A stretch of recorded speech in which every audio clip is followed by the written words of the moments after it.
Gravidade ou densidade? O que teria sido da teoria de Newton se a maçã tivesse caído dentro d'água? Hoje vamos fazer algumas considerações básicas sobre as teorias que explicam o porquê as coisas caem. Mas espere um pouco. Minha dúvida nunca foi único e exclusivamente em relação ao porquê as coisas caem, mas sim porque algumas coisas caem e outras simplesmente não caem.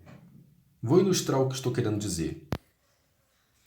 Então, pessoal, basicamente, de uma forma bem resumida, por que a maçã de Newton caiu? Porque o meio que ela foi solta é o ar.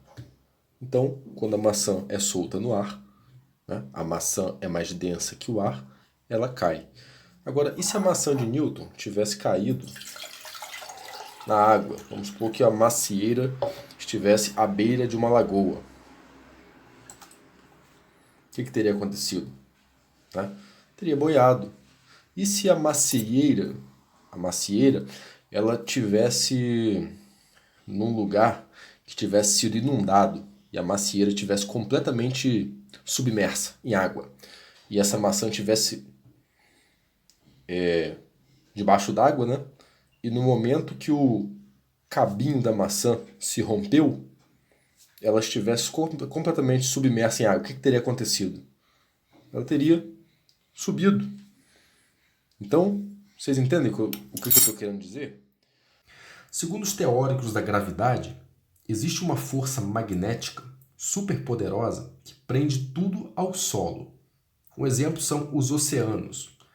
Milhões, talvez bilhões, talvez trilhões de quilômetros cúbicos de água simplesmente são atraídos em direção ao solo do fundo dos oceanos por uma força magnética colossal, capaz de prendê-los junto ao solo, apesar do suposto globo estar num movimento centrífugo a 1.666 quilômetros por hora. Meus amigos, força centrífuga não é brincadeira. Então temos uma super força magnética que prende o volume e o peso dos oceanos junto ao solo. Enquanto ao mesmo tempo, uma andorinha voa graciosamente sobre as águas desse mesmo oceano. Aerodinâmica?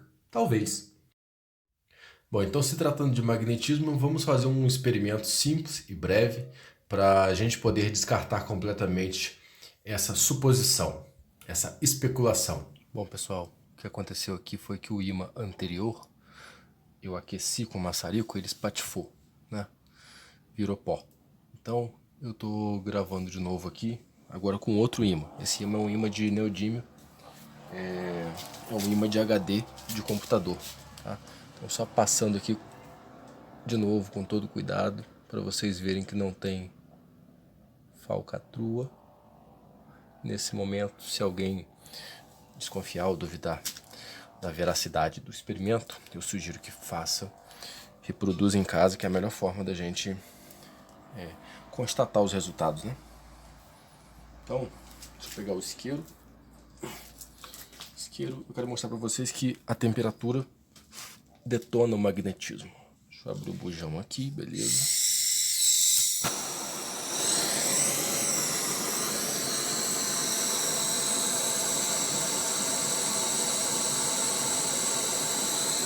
Está filmando, tá legal.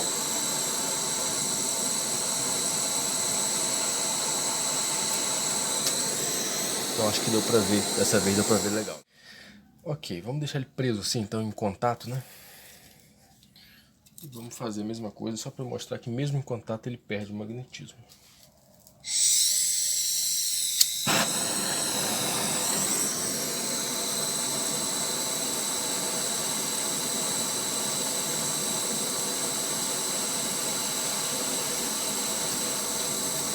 Acho que deu pra perceber legal agora dessa vez, né?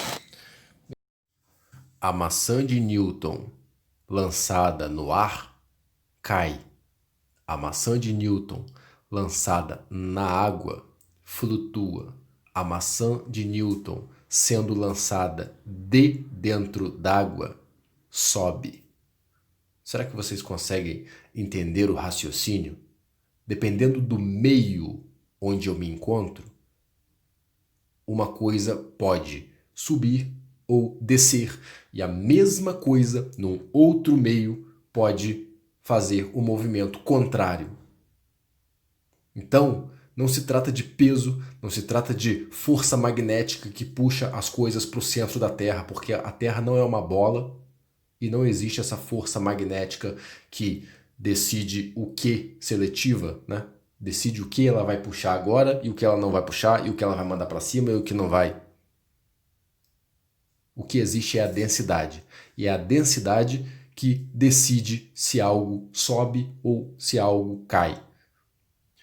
Então, para começar a ilustrar o que eu quero dizer, vamos ao experimento. Bom, pessoal, esse experimento vai ser mais simples. A gente tem aqui um ovo de galinha cru, tá? Tá normalzinho, não tem nenhum problema, não tá furado nem nada. É um ovo comum. Vamos pesar ele por via das dúvidas. Posicionar aqui.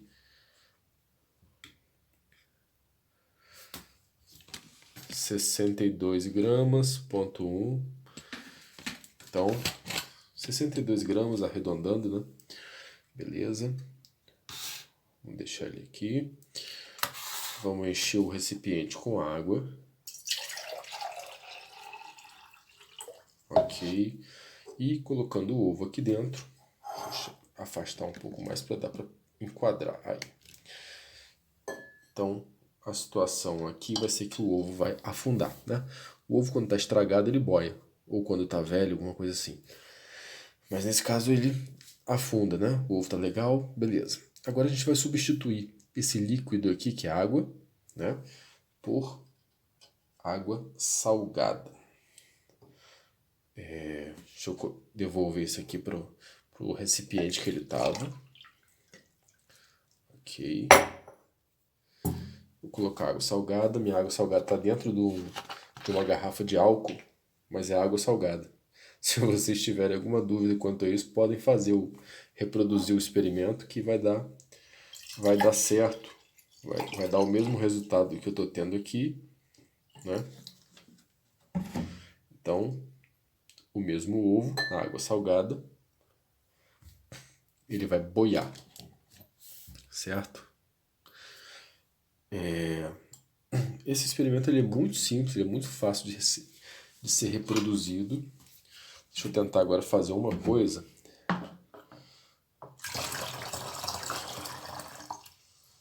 que talvez não dê certo. Peraí. Foi muito. Deixa eu colocar metade. Aí agora eu vou fazer o seguinte.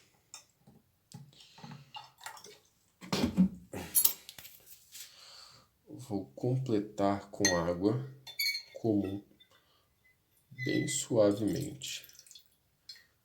Mas aqui ela vai acabar se misturando.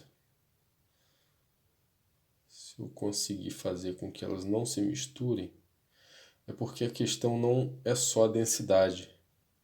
Tem também a questão da solubilidade, que interfere nessa forma aqui. Olha só a situação que a gente tem. A gente tem o ovo flutuando entre a água salgada e a água sem estar salgada. O ovo está flutuando agora acima apenas da água salgada, mas ele afunda. Deixa eu tirar o celular aqui para... Olha só, o ovo está entre as águas, certo? Como que isso acontece? Porque aqui embaixo, da metade para baixo a gente tem água salgada, da metade para cima, a água salgada é mais densa. A água do mar ela tem a densidade de 1,03 gramas por centímetro cúbico. A água normal, né, natural, que a gente conhece, tem 1 grama por centímetro cúbico. Então, essa diferença causa esse efeito, tá? O ovo está flutuando entre as camadas. E aí, como é que faz? A gravidade aqui ela está atuando para onde? Para cima ou para baixo, né? Então, é aí um experimento bem interessante, né? E vamos seguir em frente. Bom, agora a gente tem aqui agora uma água quase em ponto de congelamento. Tá com um pedacinho de gelo aqui dentro, tá? E essa tá quase em ponto de fervura. Dá pra ver as bolinhas ali, ó. Né? Tá bem quente. E aqui a gente tem aquele mesmo frasco de vidro com água, temperatura ambiente. Ok. Agora deixa eu colocar o celular aqui no tripé para poder a gente conseguir manusear aqui.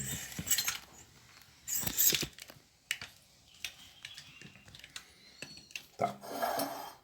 Acho que tá dando para ver. Agora eu vou pegar um pouco dessa água gelada e vou colocar dentro de uma bexiga.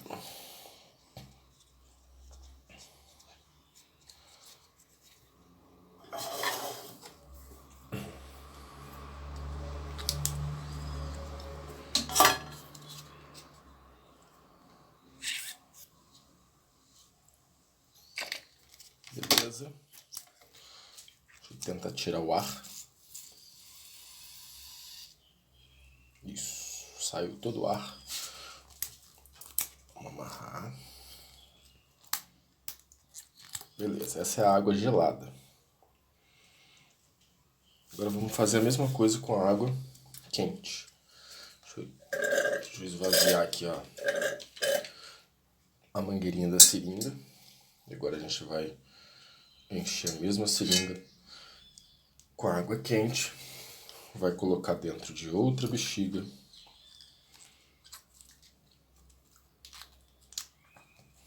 A água quente.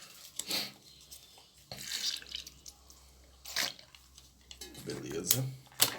Tirar o ar.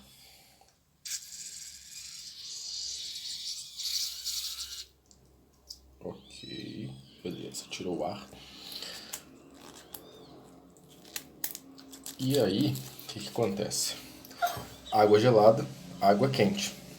E aqui dentro do frasco, água a temperatura ambiente. A água quente, ela tem a tendência de boiar.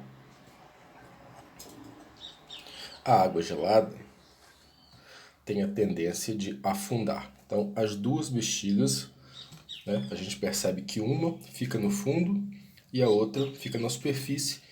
E à medida que que a temperatura for se homogeneizando, né, isso aqui vai se perder. Elas vão ter a tendência de ficarem mais ou menos na mesma altura.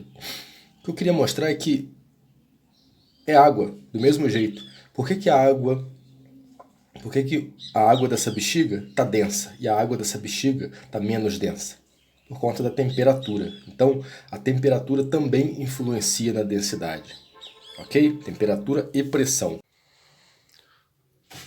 Bom, pessoal, deixa eu deixar isso, focou. Essa bolinha é uma seringa, né? Normal. Uma seringa de 20 ml. Tá? Com uma bolinha dentro. Essa bolinha, a história dela é o seguinte, é meio complicadinho de fazer uma bolinha dessa. É um pedacinho de resina acrílica, autopolimerizável, revestida com cera, encerada. Então é uma bolinha encerada, né? Bolinha de resina, o miolo dela é de resina e ela está encerada. Por quê? Porque nessa configuração a resina ela é mais densa do que a água, ela afunda, né? Em condições normais de temperatura e pressão. Já a cera, ela flutua. Então eu fui encerando aos pouquinhos para poder fazer com que a bolinha ficasse quase na mesma densidade da água. Olha só, dependendo da posição que está a seringa, ela até às vezes fica parada no meio e vai subindo bem lentamente, tá vendo? Ela está ligeiramente menos densa do que a água, tá vendo? Agora se eu colocar pressão aqui, E nesse momento a pressão tem que ser bem... Eu vou apertar aqui e ela vai afundar, olha. Apertei o êmbolo. Bem, deixa eu ver uma posição melhor aqui. Apertei o êmbolo e ela começa a afundar.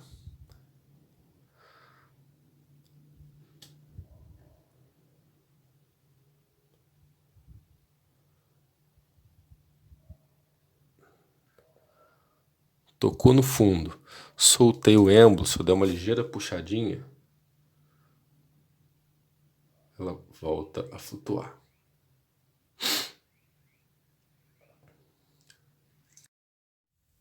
Agora vamos fazer um experimento para demonstrar como acontece essa questão da organização em camadas de acordo com a densidade dos elementos. Bom, fui ali pegar um pouco de sal. A gente vai fazer uma água salgada para a gente ter uma camada densa. Basicamente, esse experimento eu poderia fazer com várias e várias camadas.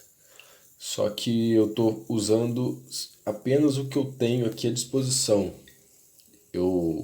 Assim, se fosse um experimento que realmente me causasse alguma dúvida, que eu tivesse interesse de realizar para verificar alguma coisa, eu até sairia para comprar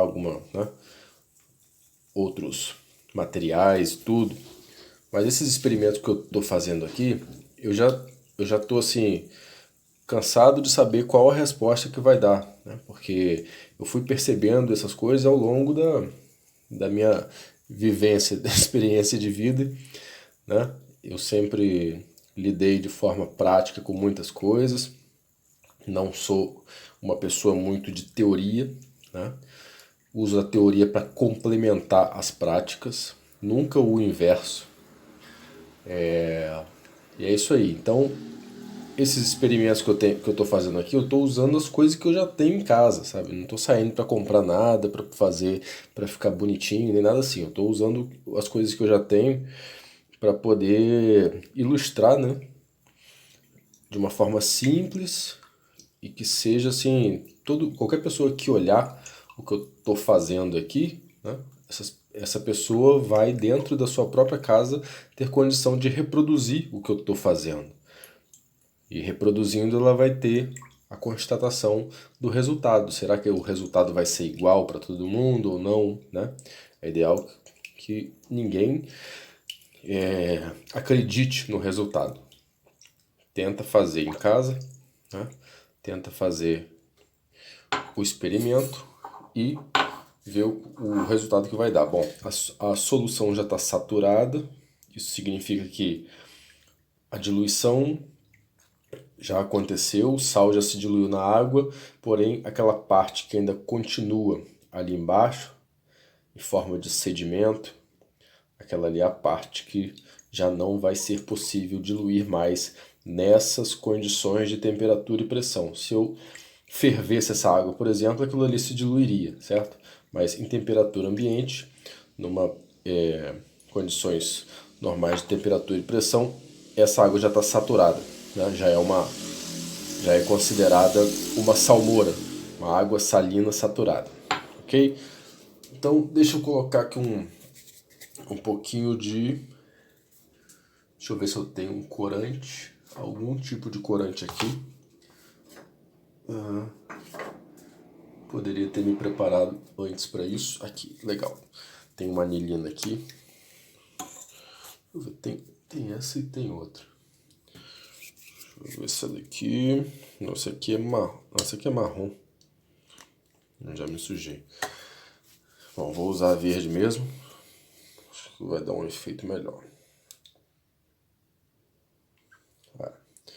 Uma gotinha já dá um efeito.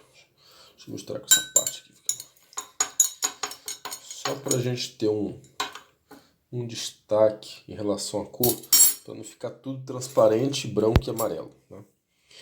Vamos lá. Então a gente tem uma primeira camada. Esse então é o líquido mais denso que eu tenho aqui, né? Não tem nenhum líquido mais denso que, né, se eu tivesse, por exemplo, mel, se eu tivesse glucose, né, xarope de melado, né? Melado de cana-de-açúcar. Tem gente que chama de mel de engenho, né? O melado de cana-de-açúcar. Todas essas substâncias ficariam abaixo dessa camada, ok? Mas a água com sal aqui, à mão, assim é o que eu tenho de mais denso. Então vamos lá.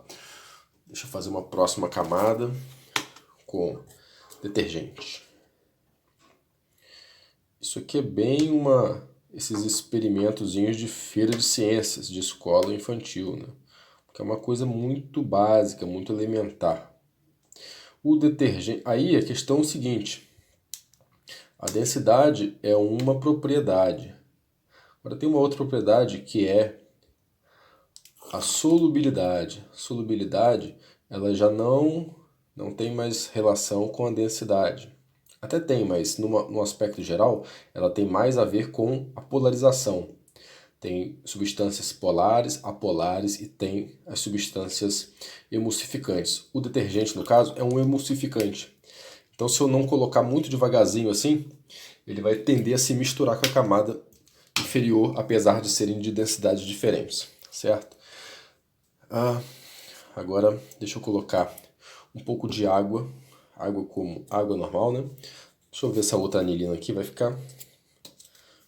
Ela é marrom, então talvez não dê um efeito tão bonito assim, vai ficar parecendo que eu joguei terra dentro d'água.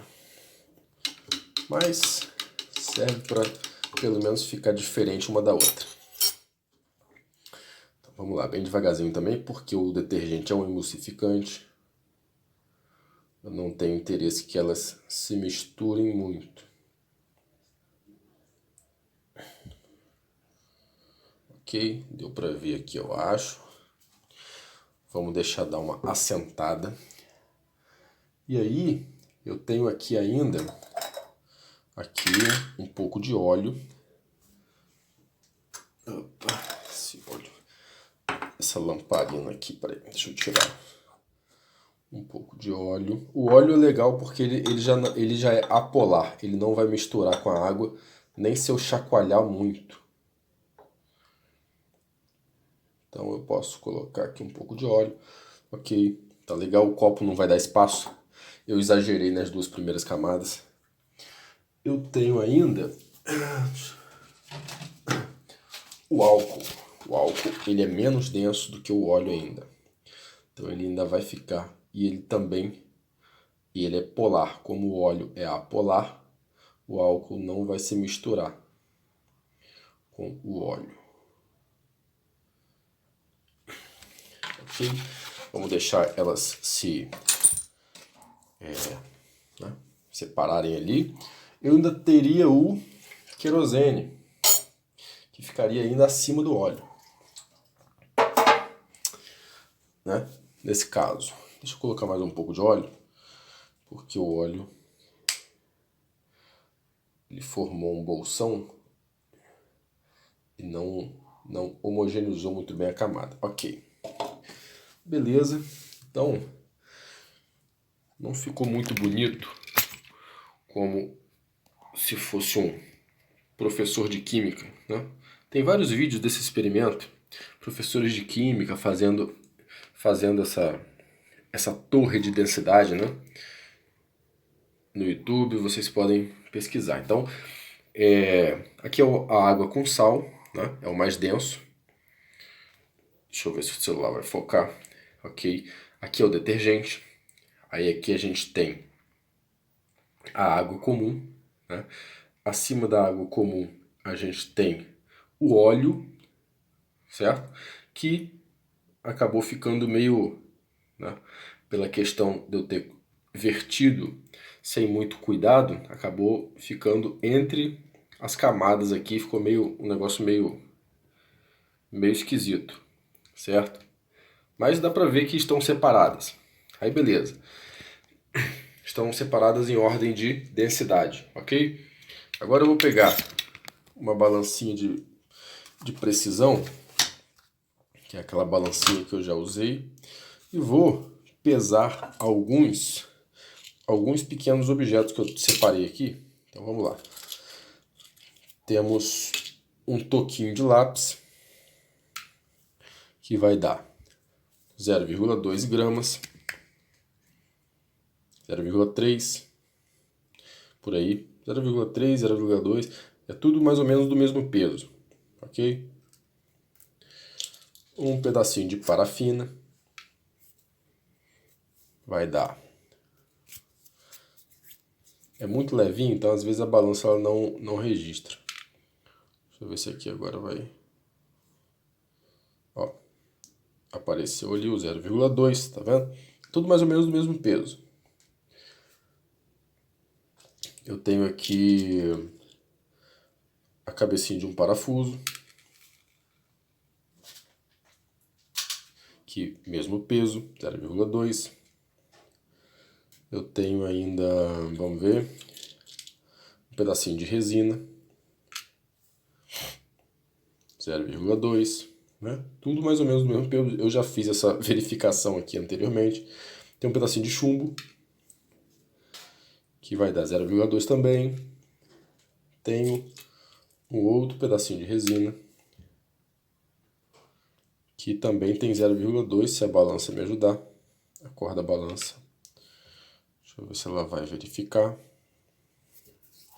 0,2, beleza? Então, todos os objetinhos do mesmo peso.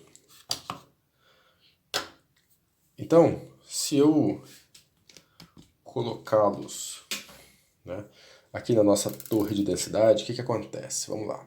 Colocar parafina, colocar o lápis, a outra resina, o chumbo e o pedacinho de metal. Ok? Deixa eu tirar o celular aqui. Então a gente percebe, ó, parafina bem acima de todo mundo, parafina e o pedacinho de lápis, né? Eles ficaram bem na superfície. O celular tá difícil de focar hoje. Ok?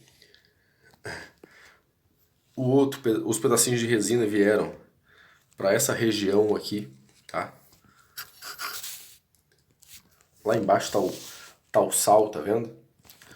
E tá o pedacinho de resina lá. E por aí vai. Essa bolinha aqui que eu fiz para aquele experimento da pressão. É um pedacinho de resina revestido com cera, né?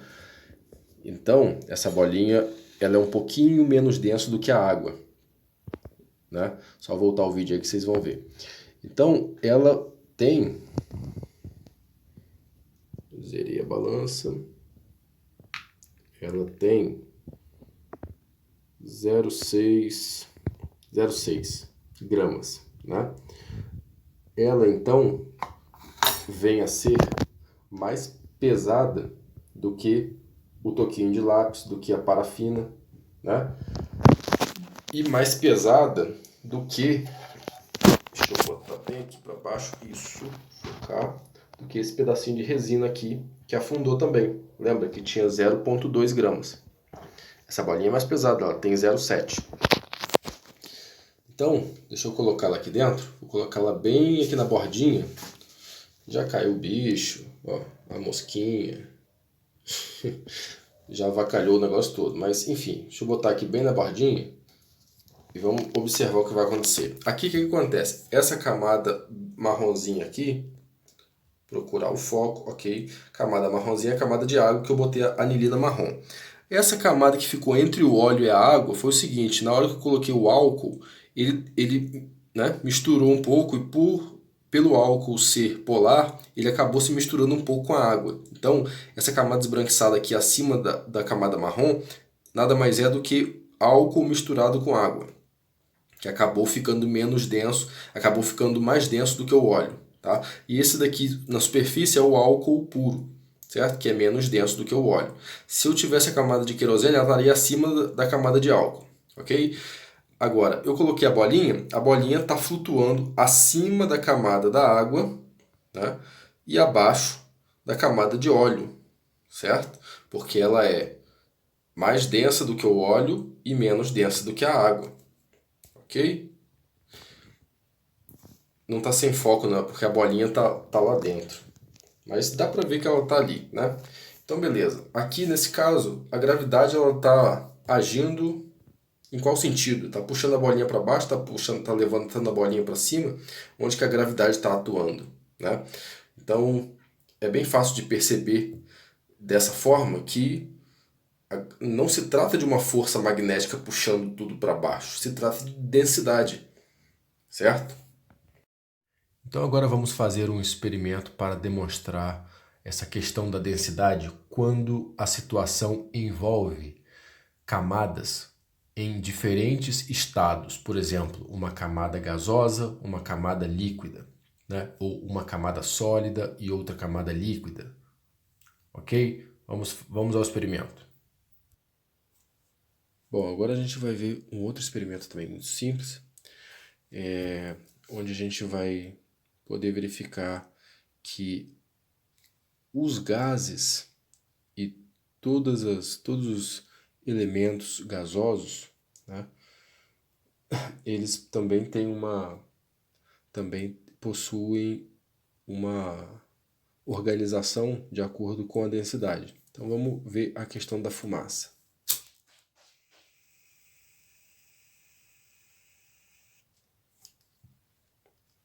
Vamos ver se o experimento vai funcionar.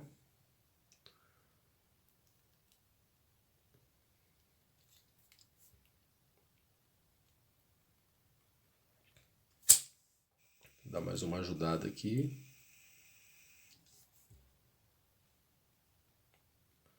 E tá legal.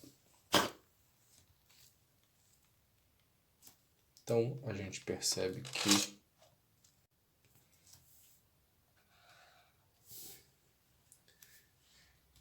então aqui, pessoal, deixa eu soltar o celular para ficar fácil de entender o que está acontecendo. Olha, eu tenho a camada de água, eu tenho a camada de fumaça e eu tenho a camada de ar que está acima da fumaça. Se eu abrir aqui agora com todo cuidado, a fumaça não vai escapar. Ok? A fumaça está ali dentro, mas ela não vai escapar. Fazendo uma breve pesquisa no Google, no Wikipedia, vocês podem encontrar a seguinte descrição. Gravidade é uma das 4 forças fundamentais da natureza, em conjunto com o eletromagnetismo, a força fraca e a força forte.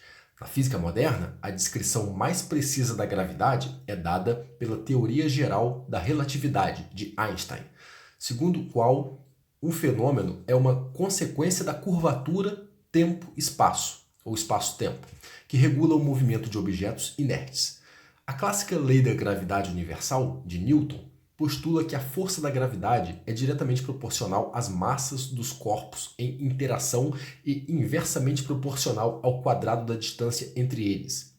Essa descrição oferece uma aproximação precisa para a maioria das situações físicas, entre as quais os cálculos de trajetória espacial.